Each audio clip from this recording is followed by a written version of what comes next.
За сайн байна уу ажил тавлаг. Ажил тавлага, чиний ажил тавлага. Оо тавлаг. Та хэдэн жил ер нь чулуутай холбоотой ажил эрхэлж байгаа вэ? Туршлага нь. За би 2006 оноос хойш л одоо энэ чулуун дээр ажиллаж байна да. 2006 хэрэг 20 жил. Тэгэхээр асар их туршлага байна те. Манай хэрэглэгчдийн зүгээс чулуунтай холбоотой нэлээх асуултууд орж ирдэг. Тэрэн дундаа ялангуяа синтер чулууны талаар. Энэ синтер чулууны талаар жоохон тайлбарлаад өгөөч. За одоо өөрийнхөө л чадах хэмжээнд чам тайлбарлаж өгье доо би яд. Миний өмнө хийгдчихсэн чулууг бодвол энэ синтерүүд чулуу хатуулаг чанартай, өнгөний зохицолтолгоо их сайтай.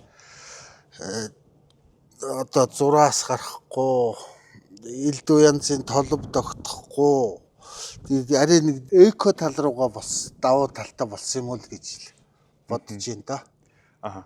Хэрэглэгчдийн зүгээс их хвчлэн асуудаг асуултын нэг нь болохоор жишээлбэл халан тогоогоо чулуун дээрээ тавихад яадаг вэ, харалдаг уу, эсвэл өнгө нь гунддаг уу гэсэн асуултууд их түгээмэл байдаг. Та тэр тал дээр. Энэ бол тийм байхгүй. Зураас гарахгүй одоо толб молб тогтоод өмнө чулуунууд чинь нэг нүүгээд энэ тэр толб нүүгээд байдаг ус тийм бол байхгүй. Тэгээ хамгийн сүүлд нь та хэрэглэгч нарт өөрийн зүгээс зөвлөгөө өгвөл. Одоо чулуу сонголтын тал дээр.